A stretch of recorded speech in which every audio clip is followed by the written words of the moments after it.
said, what about the countries that surround? We'll never hear about it, right? Am I wrong? We got to rebuild our country, folks. But so with NATO, I don't say get rid of NATO, but we're going to readjust it. And you know what? If they won't do it, bye-bye. That's it. That's it. That's it. It's okay. It's okay. And I'll tell you, honestly, as soon as I say that, and as soon as we officially walk, they'll all come in and they'll all pay. And one of the early things I'm going to do is meaning I through people, because I'm not allowed to do that, because presidentially it doesn't look good if I call up some country in Europe and say, listen, you owe us a lot of money. Don't worry, I have guys that can do that very well. Not as good as me, but they do it very well. But look, we have tremendous amounts of delinquencies. They don't pay. They don't pay because they don't respect us. They're getting a free ride at NATO. And here's what happens. I took a lot of heat for 2 days. You saw that, right? Donald doesn't know anything about, world defense and nothing.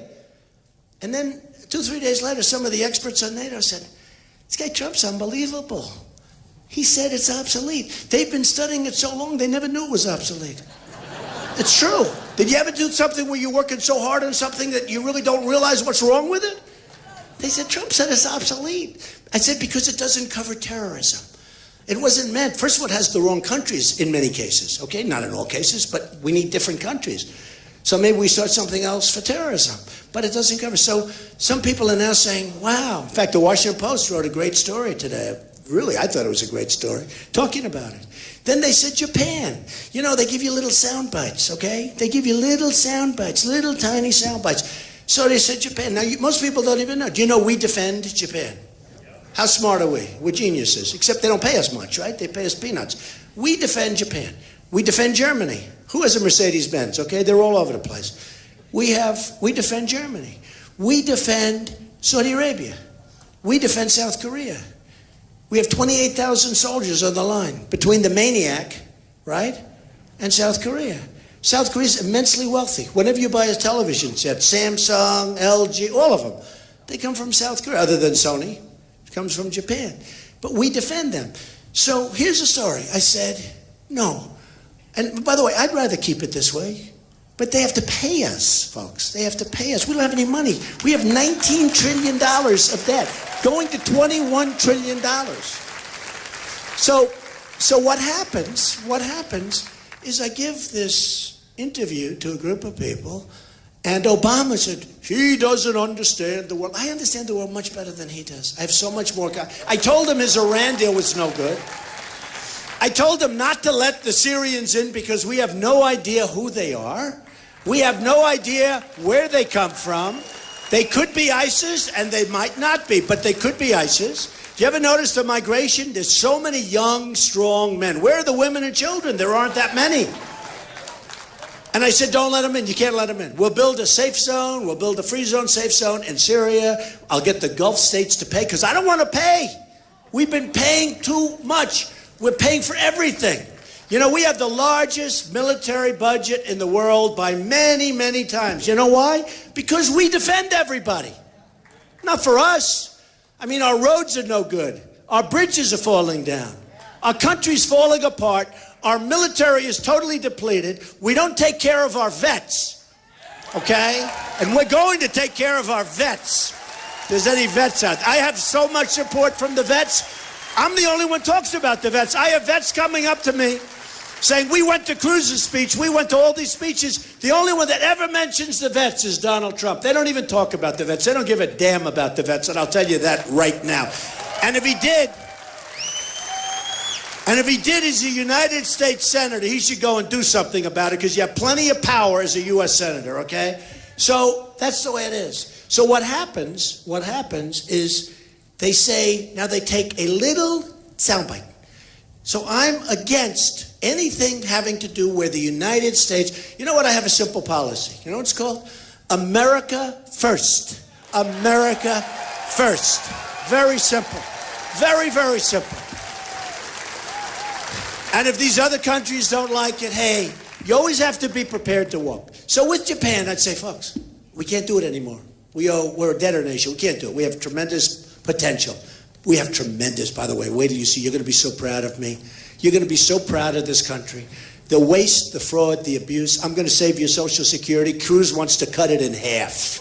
Okay? He wants to knock the hell out of your he's going to knock your Medicare and your Social Security. You watch. I'm going to bring the jobs back. I'm going to lower your taxes. I'm going to get the economy started, really started. You know, our GDP last quarter was like nothing, zero. So we have more people. It was zero. You saw that. Zero. Do you know if China ever had zero, they'd have a depression the likes of which you've never seen? They go down to 7 or 8%, and it's a national catastrophe. We're at zero, folks. Zero. So here's what I say. And there's many things we can talk about. And I have all night. You want to talk for a while? Yeah, let's go. But there's many things. Many, many things. Here's the story.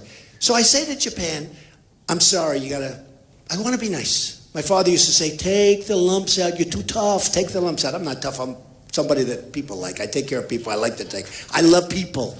But it's I'm impatient, though. I'm impatient with incompetence. I hate incompetence. And we are surrounded with it with our leaders. We're surrounded with it. My father used to say, hey, take the lumps out. Nice and easy, son. Take the lumps out. I learned a lot from him. And what I say is this. I say to Japan and to the other countries, we want to help you. We want to take care of you. You got to pay us. We don't have any money.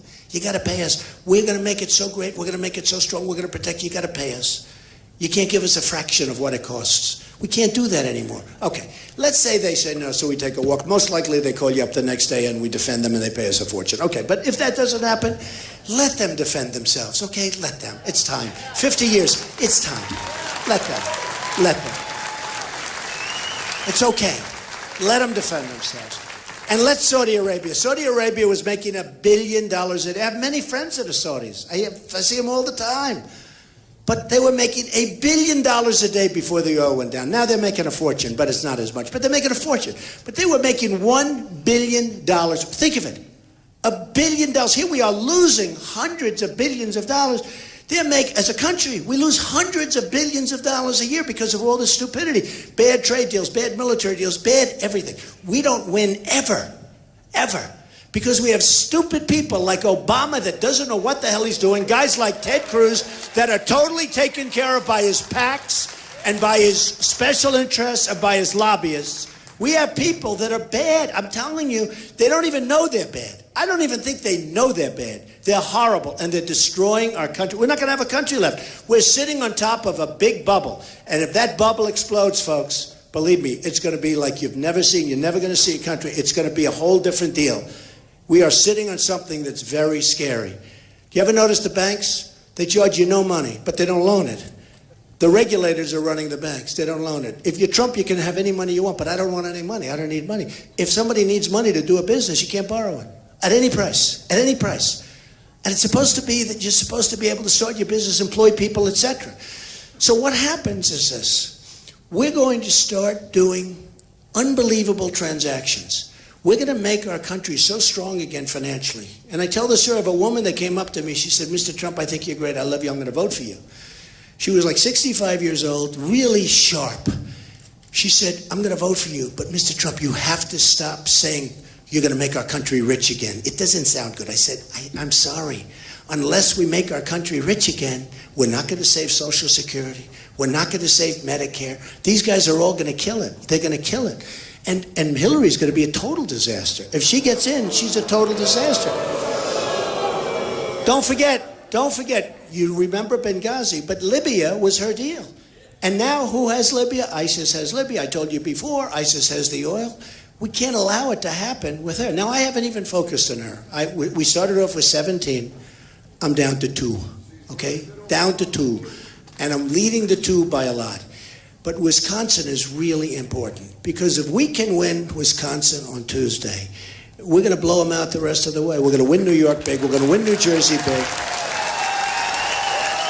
We're going to win New Jersey tremendously. Chris Christie endorsed us. Chris Christie from New Jersey. But the numbers in New Jersey are through the roof. The numbers in Pennsylvania came out this morning on CBS. They're through the roof. And the numbers in New York. So we're going to win all this stuff. We win Wisconsin. You're going to be so proud of this country, and it's going to be fast. It's going to go fast because it's a question of just doing things. You know, these countries that take advantage of us, like Mexico, they don't even respect us. Remember we had Sergeant Tamburisi? He makes a wrong turn. He had some difficult problems. He makes a wrong turn.